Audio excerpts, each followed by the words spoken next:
and the dwarf roars with laughter. You should have been there, kid. It was a true masterstroke on the part of the elf. He gestures with his mug of ale towards your rogue companion, causing it to froth over the side and slop onto the wooden tavern table. You look up at the rogue and see her cheeks slightly color at the mention of the event, and with no more prodding than the ale that was already inside, the cleric dove into the tale. It was what? 4? No, 3? No, 5 years ago. Just a few years before he took you, kid. We're looking for a ceremonial jade dagger left over from the one who had once populated the temple. That stupid dagger. So we were 2 stories down, deep in the temple, and suddenly the spider webs stopped. Imagine it, kid. They just stopped. 30 feet underground with no spider webs, no insects of any sort, and no dust. Bloody suspicious, isn't it? No dust! Can you believe it? In an abandoned temple. The entire place was clean as the day it was made, I'm sure. Cleaner, probably. The walls, they nearly sparkled with the light radiating off my shield. Then, we turn a corner and we see it. A skeleton looking right at us, floating 3 goddamn feet in the air. Never seen anything like it. So, as you do, I hit it with a blast of Eldest divinity, but nothing. Can you picture it? Blasting a skeleton with radiance and have it be unaffected. And then it started to awkwardly slink towards us. And boy, do I mean awkward. That's when our silent companion here, she took to it with a dash and her daggers flared. She leapt towards it and immediately stuck. like she hit an invisible wall, and with a gasp of pain, she was pulled in. This was about the time that Master Dragonborn identified it as a gelatinous cube. And with a few quick slashes of our blade and no little strength on our part, we put the thing down and got her out. That's when you notice the corner of your eye. A couple of larger humans seem to be looking over at you, and your table with suspicion and avarice. You're keenly aware that you're by far the best dressed, equipped, and probably richest people in this roadside inn. With a subtle screech of their stools, they both draw 2 hand axes and begin to make their way cautiously towards your table in hope of a quick meal. Roll for initiative.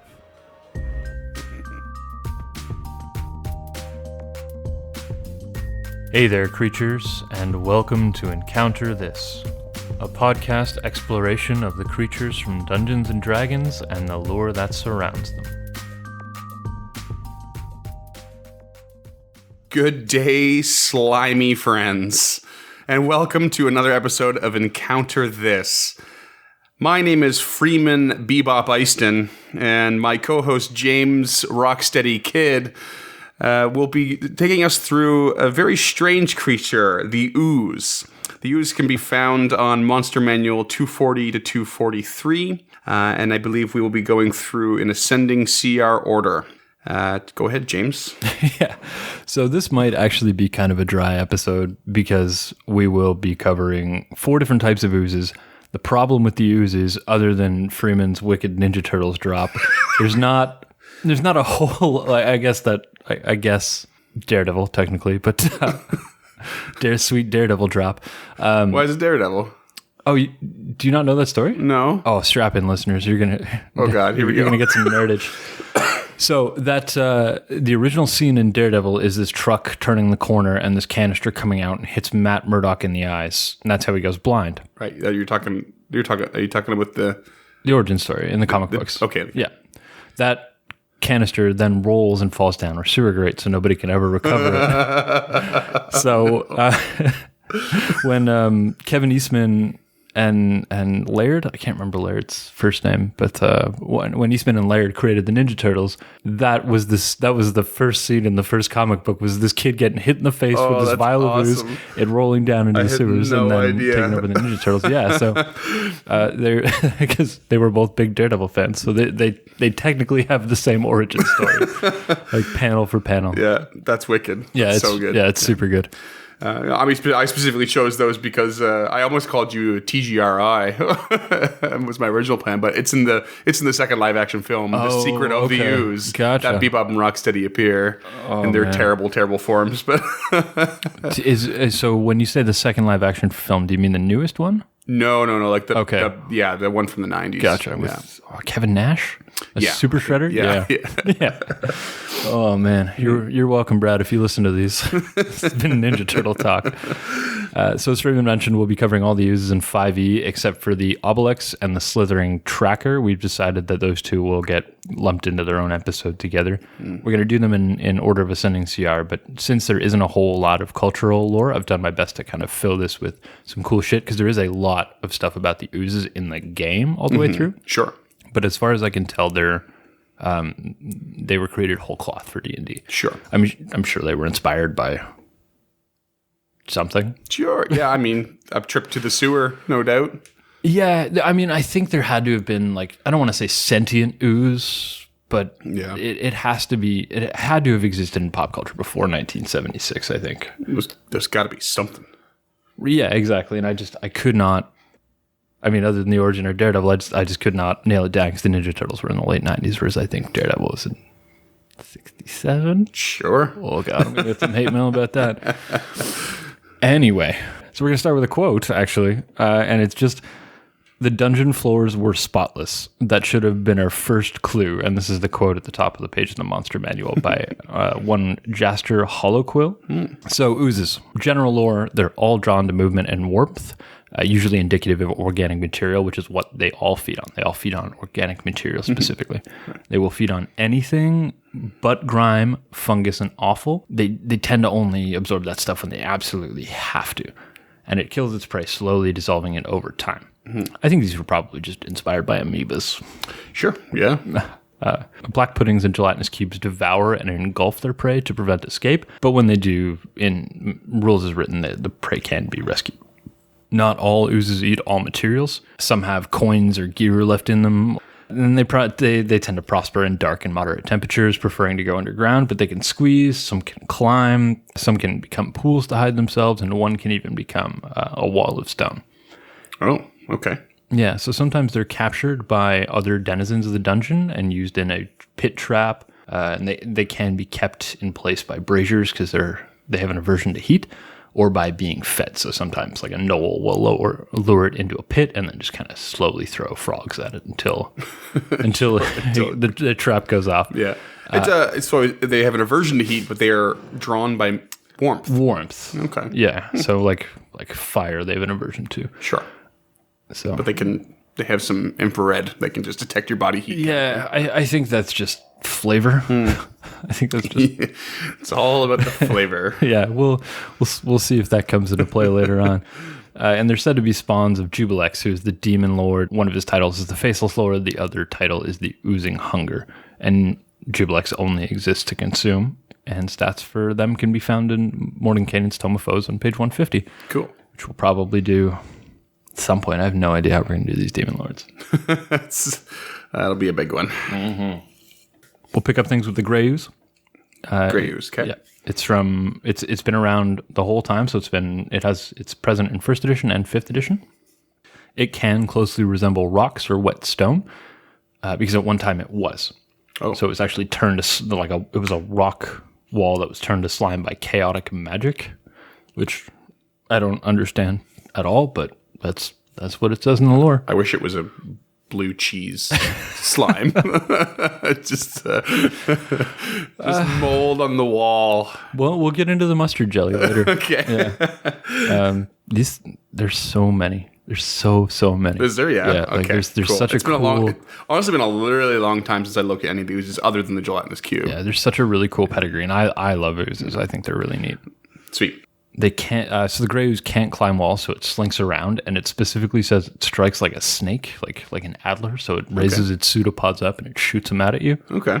In 4E, it was small and a beast, like a natural beast was its creature subtype. Oh. Which is just insane. Bizarre. Like regular 4th edition insane. Like this is becoming less interesting, but it's still insane to me. Yeah, 4th just doesn't give up, does it? No. I'm flipping everything on its head. Really, so they're all classified as beasts in 4th edition. And it really would have been super easy just to have magical beast category. Right. I mean, I think that's what a lot of them were in third edition, right? The magical beasts were, all over the place. Yeah, they were actually oozes in first to third edition, and then fourth edition recategorized them as beasts. And then back to oozes again. Oh, man. Yeah. Did the Wizards just fire everybody after third edition? And then... No. They all left to join Paizo. Oh, yeah! I forgot. Here's your hot take for the day, listeners. Jesus.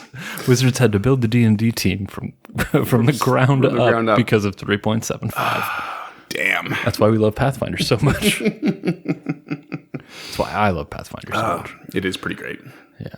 So the Graves reproduces by dropping off pieces of itself after a meal, which is going to be pretty standard, I think. Yep. It's not, again, flavor. I don't really think we need to know how a Grey Ooze reproduces, but... Well, there you go. But I guess it gives you an idea of like how many could occupy the same space if there's enough food. It's just after a meal, right? Yep. If it's got enough food to consume a meal and then drops a piece off, and that one consumes a meal and then drops a piece off, you could have a whole lot in there. There's also another way in the mechanics that we'll get to. Oh, cool. Yeah. Sweet. The next one up is the ochre jelly, which is also first to fifth. Mm-hmm. They're yellowish blobs that have some cunning. They're smart enough to avoid. They're smart enough to avoid large groups, and they slink along behind the parties. They have an intelligence of -4 versus -5 that all the others have. So just slightly less stupid. Yeah, exactly. And they can also dissolve flesh, but not metal, bone, or wood. It specifically says that in the monster manual, which is pretty interesting. They're made up entirely of acid. This is where it gets interesting to me. Mm-hmm. Or they weigh about 56,000 pounds or 2.54 metric tons. So a single large ochre jelly weighs about the same as a forklift. Wow.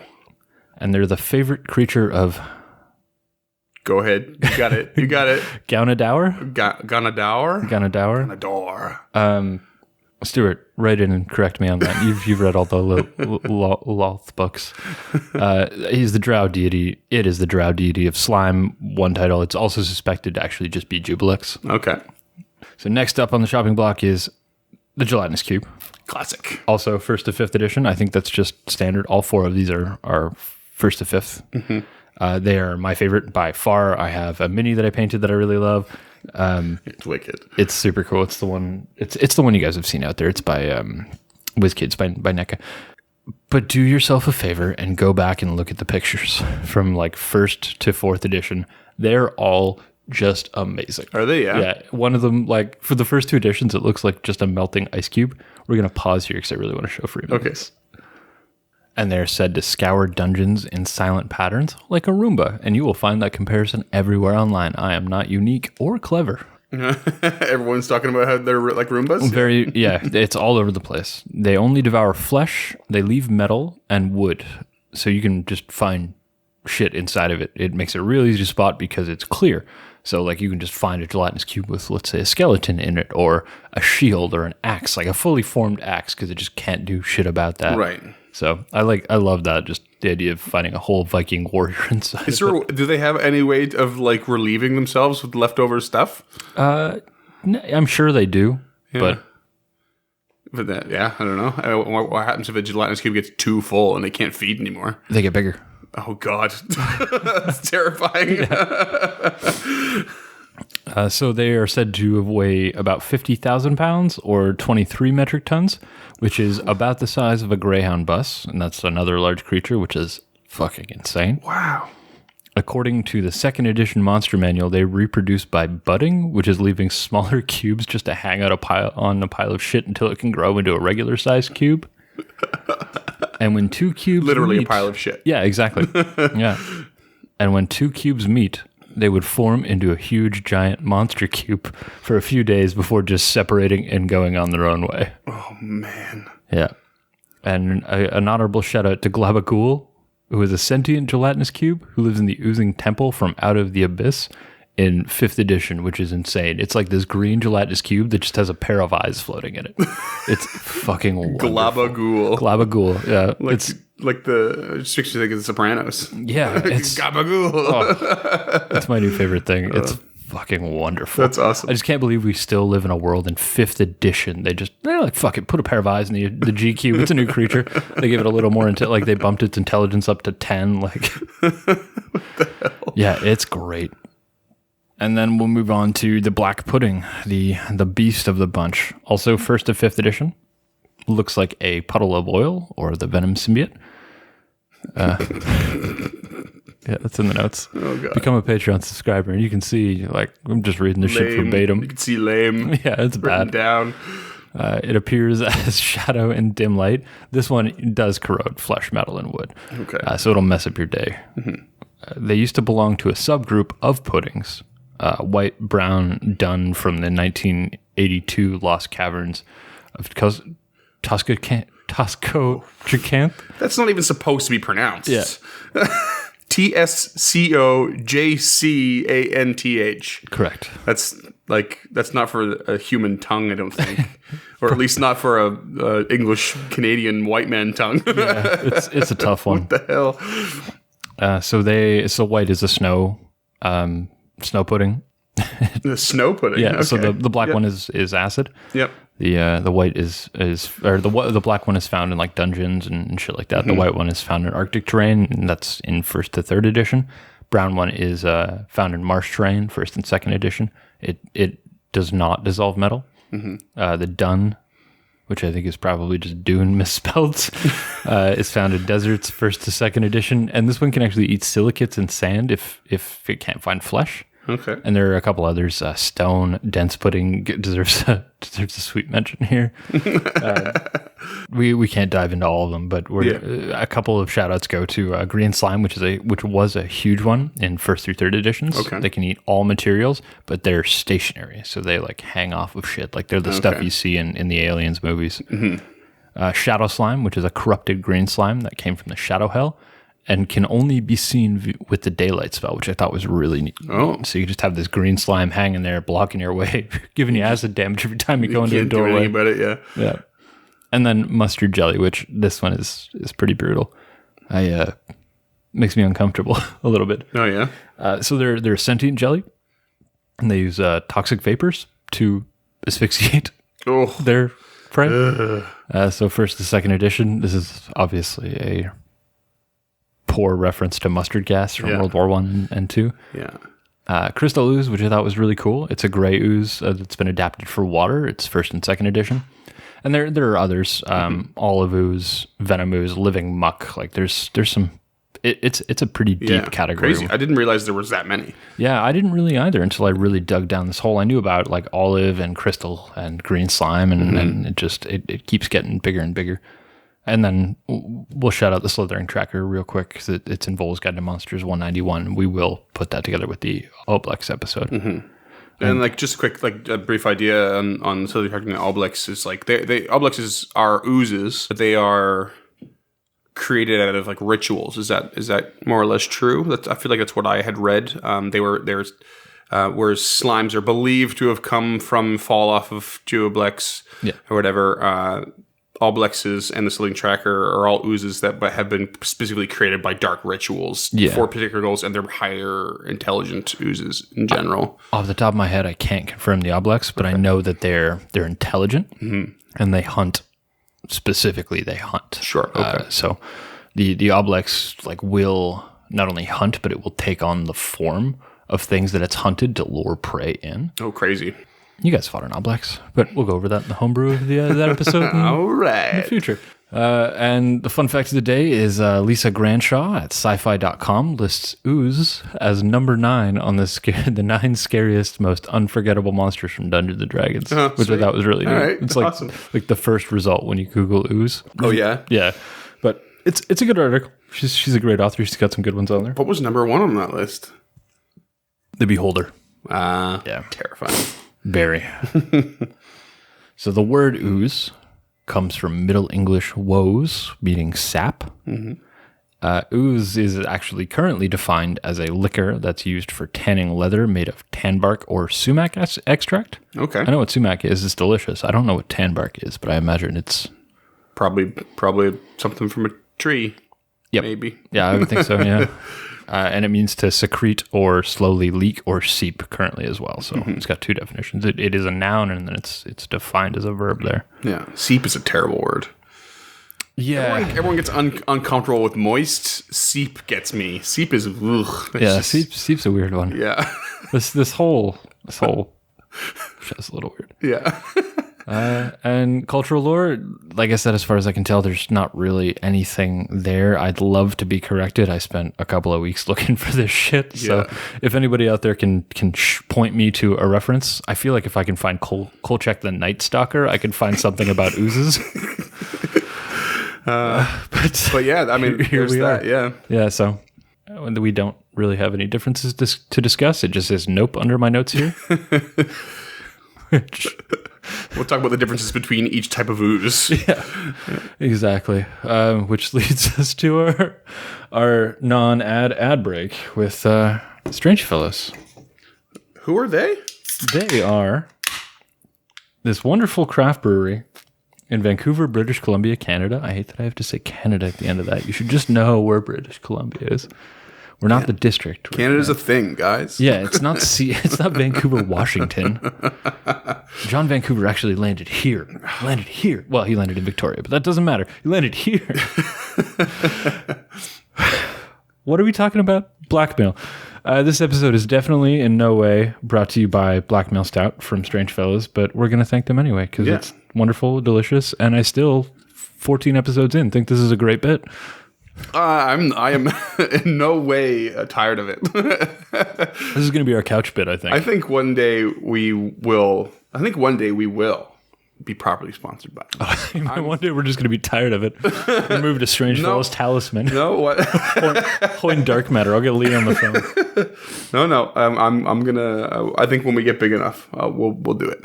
Yeah, I mean, they don't have to do anything. Just send us just 4 beers per episode that we're recording. That's about how much one of these episodes costs. Two to start our recording with, and 2 to crack and on the recording. Yeah, exactly. Yeah. And then, I mean, you I think you've all learned by now that I have to write down the socialics because by the end of the episode I can't remember them. Did you write them down? Yeah, they're in the template now at the very bottom because I just could not fuck with them at the end of Rikshasa. That's fine. Yeah, it's fine. Yeah. We're fine. It's not a problem. You're a problem. I wonder if you could make a nice black pudding out of Blackmail Stout. Can you put beer in a pudding? Is that a thing? Black pudding is made from blood, but yes, you could put beer in pudding. Perfect. Like chocolate pudding. Yeah. Or we could just turn it into a stout syrup. Yeah. Yeah. Blackmail jelly. Our own blackmail ooze. Yeah. Yeah. No, I'm fine with that. That works Perfect. For me.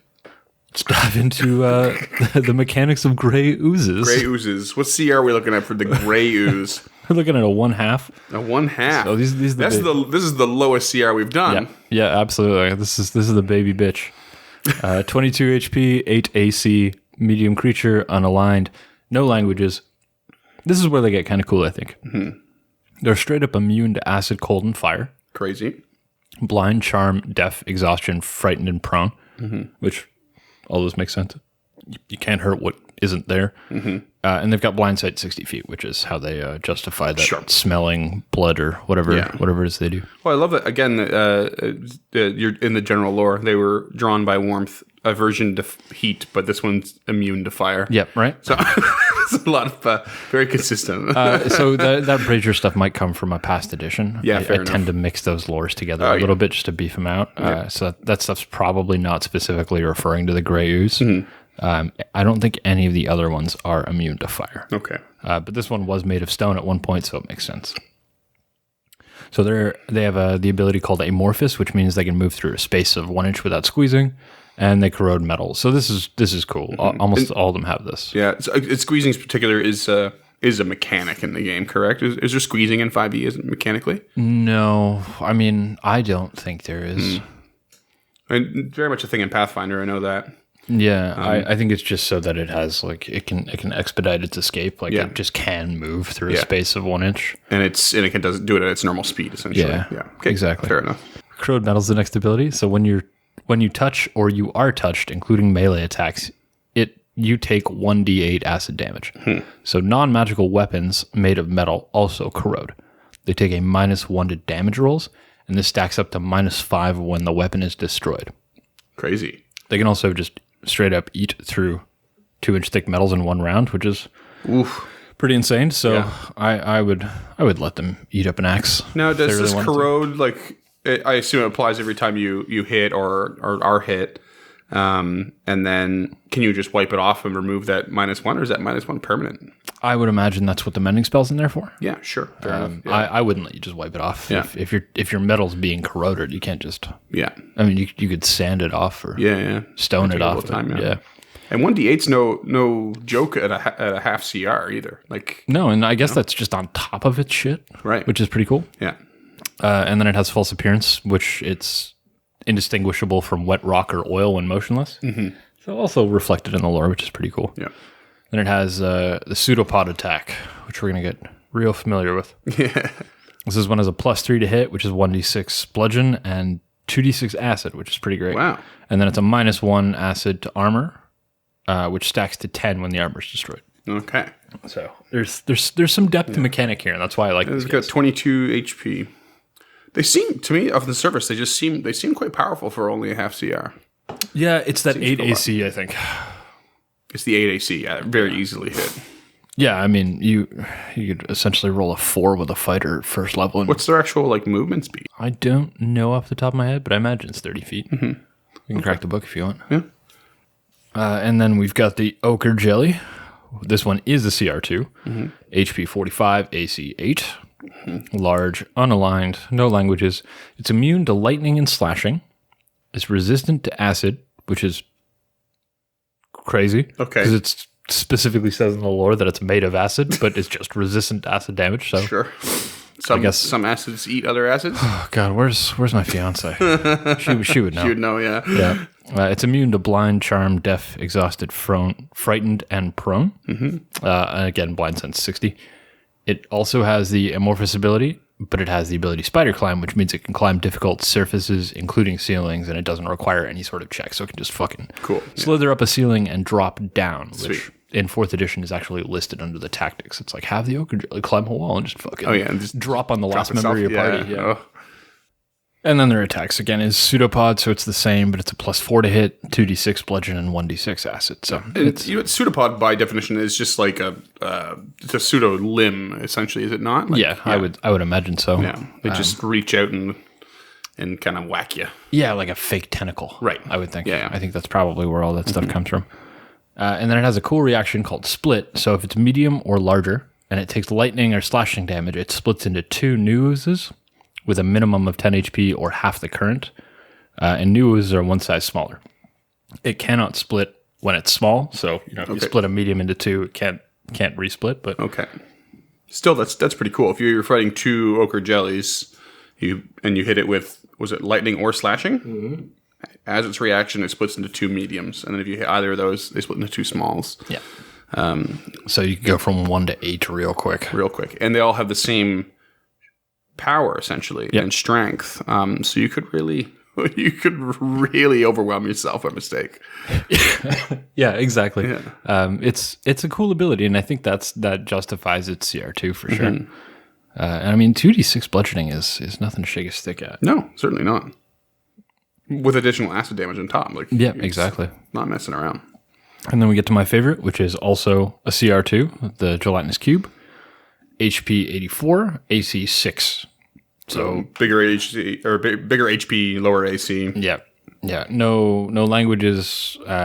It's also a large creature. No DR, no DI, but it is immune to blind, charm, deaf, exhausted, frightened, prone. Mm-hmm. Has blind sense 60 feet. So its abilities are great. I love this creature so much. It's so cool. I think I've encountered one of these at least twice playing with you as the DM. At least, yeah. And I've used them once too. Yeah, they're so great. Mm-hmm. So it takes up the entire space. Any creature that enters the space is subject to its engulf attack and has a disadvantage on the save. So if you move into a ooze, you have disadvantage on your save from it. Mm-hmm. Creatures in the cube can be seen, but have total cover. So ridiculous. Yeah, a creature within 5 feet of the cube can use a standard action to pull the creature or an object out. Making an attempt, you automatically take 3d6 acid damage, and it's a DC 12 strength check to get it out. Mm-hmm. So a cube can only hold 1 large creature or 4 smaller creatures. It could conceivably eat an entire medium-sized party, which is just choice. That's so crazy. Yeah, you can't get out. I mean, I guess you could say, but anyway. It's also transparent. So even when seen, a TC 15 perception check is required to find it if it hasn't moved. Yeah. And it just, shit in it just looks like it's floating, which is great. This thing is so choice. Yeah, it's for players that are unfamiliar with this one. You can really throw them for a loop. You know, they really have no idea what's going. Why is that thing floating in the air? Yeah, and flavor wise, it's just so wonderful. Yeah. It also has pseudopod. This one's 3d6 bludgeon, 3d6 acid. So we're increasing by a dice every time. Yeah. It has the engulf attack, which is kind of what we talked, or what I mentioned in the ooze cube ability. I forgot that it's called. It's called ooze cube. Yeah, so good. God. So it can move up to its speed and enter the square of a large creature or smaller. It's a DC 12 dex save. If you succeed on the dex save, you can be pushed 5 feet in any direction. You can choose, because if you choose to stand your ground, you're just treated as if you failed, which is amazing. That's so good. You just be like, okay, you succeeded. What direction do you want to be pushed in? And I'm like, I don't want to. I want to stand where I'm at. I'm like, well then, okay, you fail then. Yeah. So fail is 3d6 acid damage, and you cannot breathe. You're restrained, and every turn in every round at the start of the cube's turn, you take 6d6 acid damage. Oof. So much. It's stacking high. Yeah. So when the creature moves, you move with it, which is great. Yeah. And you can try to escape with a DC 12 strength check. But if you succeed, you pop out 5 feet away from the cube. So you launch yourself out of this jelly. It's something I hadn't really thought about before, where, a large creature is taking up 4x4 squares, or 2x2 squares, sorry. Yeah. 4 squares total. But you could have something floating in one square. It doesn't have to be in the middle, right? It could be floating in one of those 4 squares, say, the back left one, according to the orientation of the party. Yeah. And someone could just walk and be like, oh, well, that's a floating magical sword, as far as I can tell. I'm just gonna walk straight in and grab it, and then the square before it, you're engulfed. Next thing you know, you're taking 66 damage at level 2. I could kill you so fast. I think that actually happened in our Goblin campaign. Did someone die for that? Were you there for the Goblin one? I was, yeah. I think Alex did that. She just walked right in. Just walked right in and tried to grab a crossbow or something out of it. Yeah. Because that was in a tight dungeon. That was in a 3x3 dungeon. Yeah. So I think I was the only one who knew what was going on. Oh, yeah, for sure. I had just gotten the mini, and I was like, I'm fucking using this. Yeah, that's so good. If all goes according to plan, that Goblin one-shot will actually be available for sale on Drive-Thru RPG in the near future. So wicked. That'll be awesome. Stay tuned for that nonsense. Yeah. And then the last one we're going to talk at you today about is the Black Pudding. So it's CR4, HP 85, AC 7. So we see a little bump and a little decrease simultaneously. Mm-hmm. It is large, unaligned, no languages. It is immune to acid, cold, lightning, and slashing. Mm. Its condition immunities are blind, charm, deaf, frightened, prone, blind sight 60. Mm. So like all the uses, it has amorphous, so it can move through 1 inch space. It has corrosive form, same as the gray ooze, but in addition to being able to eat through the 2 inch thick metal, it can also eat through 2 inch wood in 1 round. Okay. Also a spider climb like the ochre jelly. This is just the Voltron of jellies. Mm-hmm. Pseudopod is 1d6 bludgeon, 48 acid, which is pretty great. Yeah. And it also has the reaction, so it splits whenever it takes lightning or slashing damage, and splits into 2 new oozes with a minimum of 10 HP or half their current. So it's great. I think it's fine. It's I don't know. It seems to me, I guess its CR is slightly higher than the gelatinous cube. It must be because of the split, because the gelatinous cube clearly does way more damage. Its pseudopod does 3d6 and 3d6. Every hit, that's a lot. And then the potential of being engulfed. So to actually correct that, the gelatinous cube is just doing 3d6 acid. It's not doing 3d6 bludgeoning and 3d6 acid. So it's not doing 3d6 twice. No, that was a mistake in my notes, because everything else does bludgeoning and acid, whereas the gelatinous cube is just nah, fuck that. Straight acid. All right. So it's doing the same as the black pudding 3 and 3. Okay. Or not the black pudding, the ochre jelly, which is also a CR2. Yeah, it's tough to see, other than the corrosive form, where this CR comes from. I guess the spider climb is pretty cool, and the straight up immunities would help out. Mm-hmm. But how often? I mean, I don't particularly find acid or lightning damage happens a lot. It's been happening a lot more in our campaign lately, but it's not. Well, that's because Jess is a Tempest cleric specifically, so we've got 2 characters that are actually specializing in a certain element, pretty much. Exactly. But Pascal loves his chromatic orb. Yeah. And it's weird. Like, I think about the scenario in which you would find a black pudding. Like, you're probably in a dungeon, right? What's the gut instinct of the player for damage to fight something that's in a dungeon or that looks like some sort of slime? I don't think cold is. Maybe cold to slow it down, but then it's probably not moving at a crazy pace either.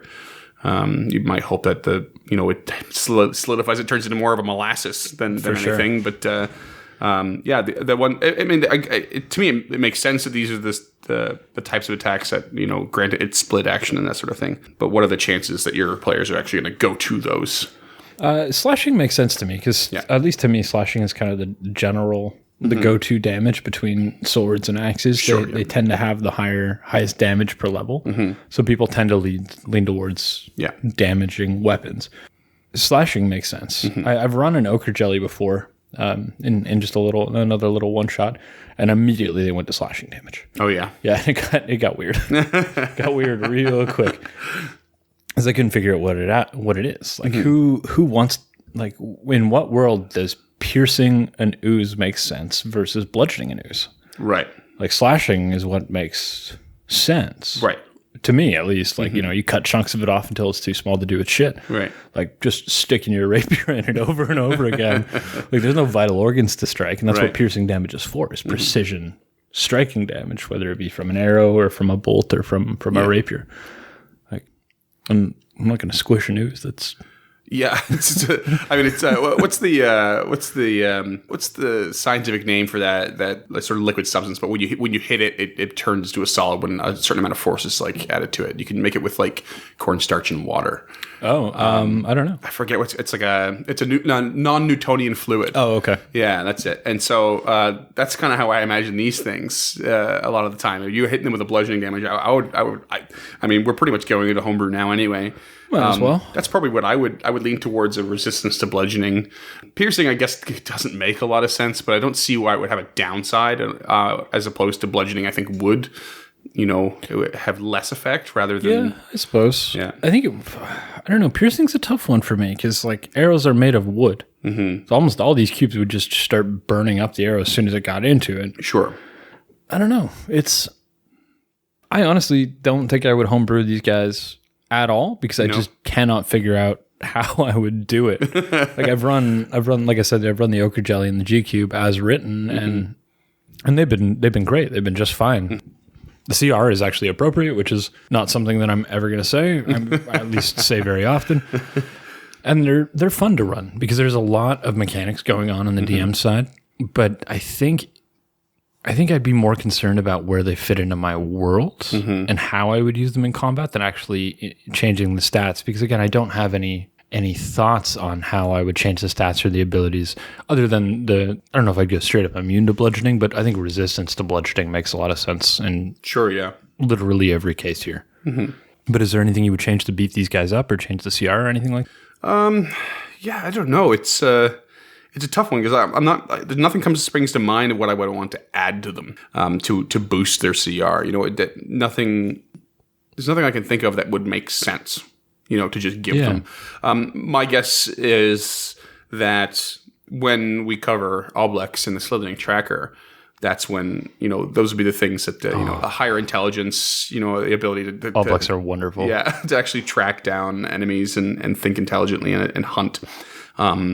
Those are elements I don't want to add to these guys. Yeah, because they are just mindless chill. Yeah, I think I would probably throw if I was to homebrew them, I would just bring in oozes from the past. I'd bring back. I love the green slime that just hangs there and obscures doorways, and you just don't know what the fuck it is. Right. Yeah. And just give it ochre jelly stats, but it just doesn't move. Yeah. That's great. I think that's perfect. Yeah. But yeah, I going back to the lore and the stuff we talked about earlier, I would just straight up use these guys as traps.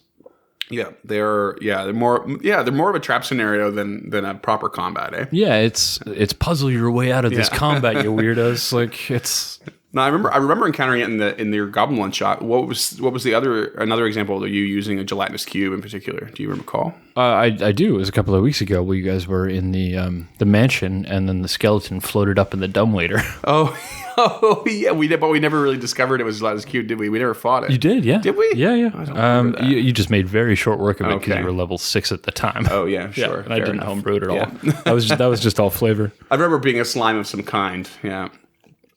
Yeah, fair enough. I brought the mini out and everything. Yeah. Lee got stuck in it. Oh. Yeah, this was immediately after he kicked open the door to the bathroom and fireballed you guys. That's right. But the other thing that I used in there was a blood ooze, which is a homebrew from Cobalt Press, which is a great creature. That was the one that was in the bathtub or whatever, right? Yeah, exactly. It's creepy. So that whole adventure by Necromancer Games or Frog God Games is a really great one if you're into oozes at all. Okay. So they kind of bring back the olive ooze with the pustule that was in the vines and stuff like that. Okay, sure. It's in Quest of Doom Volume 1. And I don't remember what the adventure is called, but there's a whole section on like oozes and stuff. Okay, cool. It's a cool one. Put that on the reading list. Yeah, I will. Yeah. And so Necromancer Games got rebranded recently as Frog God Games. Right. Yeah, they do some great one-shots. The Quest of Doom is a great series, and I can't recommend it enough. I picked up most of them digitally on a Humble Bundle, so Sweet. keep your eyes up. Oh yeah, Humble Bundle. Yeah. The one time I've used them, I guess I technically used it 2 times.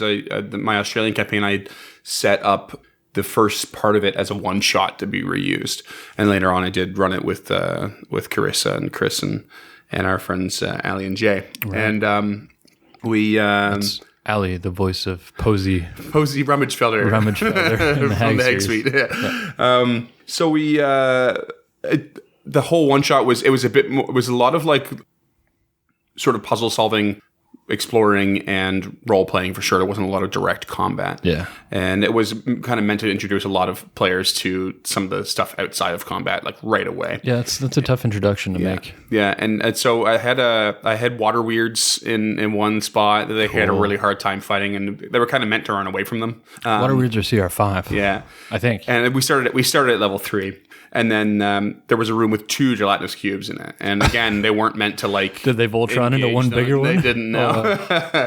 But they basically had to find a way to open a giant like hatch in the floor that was been rusted. And there was a couple ways to do it, but they had to flood the place and then to make it easier to lift essentially for, it being underwater. And then like there was a potion of giant strength depending on the party makeup. Anyway, yada, yada, yada. But you can just see my face getting disappointed because it's the water temple from Ocarina of Time. I've never played that, so yeah, so coinky dink. You should play it. It's an awesome puzzle game. Yeah, I know. It's one of my greatest video gaming shames. I've never played any Zelda games. They're tough. They're hard for me to get into. Yeah. But I've done a couple genuine attempts of like the elements. Okay. But, I mean, they just like. They don't age very well unless you're really classic. Well, I have it on. They remastered it for the 3DS. So I have it on my 3DS if you want to borrow it. I would do that totally. Yeah, I would borrow that. I'm playing Link's Awakening on my Game Boy Color currently. So. Gelatinous cubes. Yeah, but these cubes were in said room essentially, and so if they went in there and they were easily outmatched or they got pretty scared, so they ran away. But then once the water started flowing through, it actually would push the cubes to the back wall, so that they weren't but if they did manage to feed it, then it was pretty sweet for them too. Did they camo into the water? Did your gelatinous cubes float like anemones? They had like skeletons and stuff inside them, so you kind of see where they're at. Anemones? Anemones? What are you trying to say? Anemones? Anemones? And the little amoeba-like thing in water. Amoebas. Well, they're not amoebas, but I think it's sea anemone. I think it's sea anemone. Sea anemone? Oh my god! Sea anemone. Let's just cut this. Enmity. They're not anemone. They're anemone. Oh god! Did your gelatinous cubes swim? This has been Freeman and James Hangout Times. Thanks for tuning in. Sea anemone. Yeah. Yeah, I know it sounds like I'm just slurring my words. I am 3 pints in, but... Sea anemone. Oh, God, why? Right? Like, it's just a tough word to say. They're cool, though. Yeah, so they kind of just, like, float kind of like squids. So I was wondering, if your gelatinous cubes just like squish themselves together to propel themselves through the water. No, they did not. Okay. Oh, that would have been a great idea. Yeah, we're there. Look out for our next adventure. Swimming gelatinous cubes. The underwater adventure. Gelatinous anemones. Oh, God. Oh, man. Same stats as the G cube. And I'm sure all of you guys out there have had an experience with the gelatinous cube, so we would love to hear about it. If you want to throw us a message on the Twitter at EncounterPod or fire us off an email at info@encounterthis.ca. We also have a Patreon. If for some reason you like this episode, you can throw us a couple of shekels at patreon.com/encounterthispod.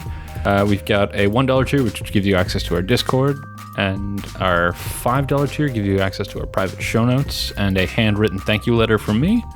And we can handwrite things. And we have a $10 tier, which you can suggest a creature, and a couple others up there that are a little bit bigger than that. But those are we think they're great value. And if you don't, send us a message. Let us know why not. You can also find us on the web at our new home at encounterthis.ca, where our reading list is up and live. And if you're on Facebook, you can find us on facebook.com/encounterthis. Sweet. Yeah. Yeah. And if you really, really want to help us out, we're doing the bare minimum amount of work. If you could rate and review on your platform of choice, that would be so good for us. That would be lovely, yeah. Or if you want to do the maximum amount of work, just go to our website on like 150 browsers. Every public computer you go to, just go to encounterthis.ca. Just pop it open. give us them Google hypes.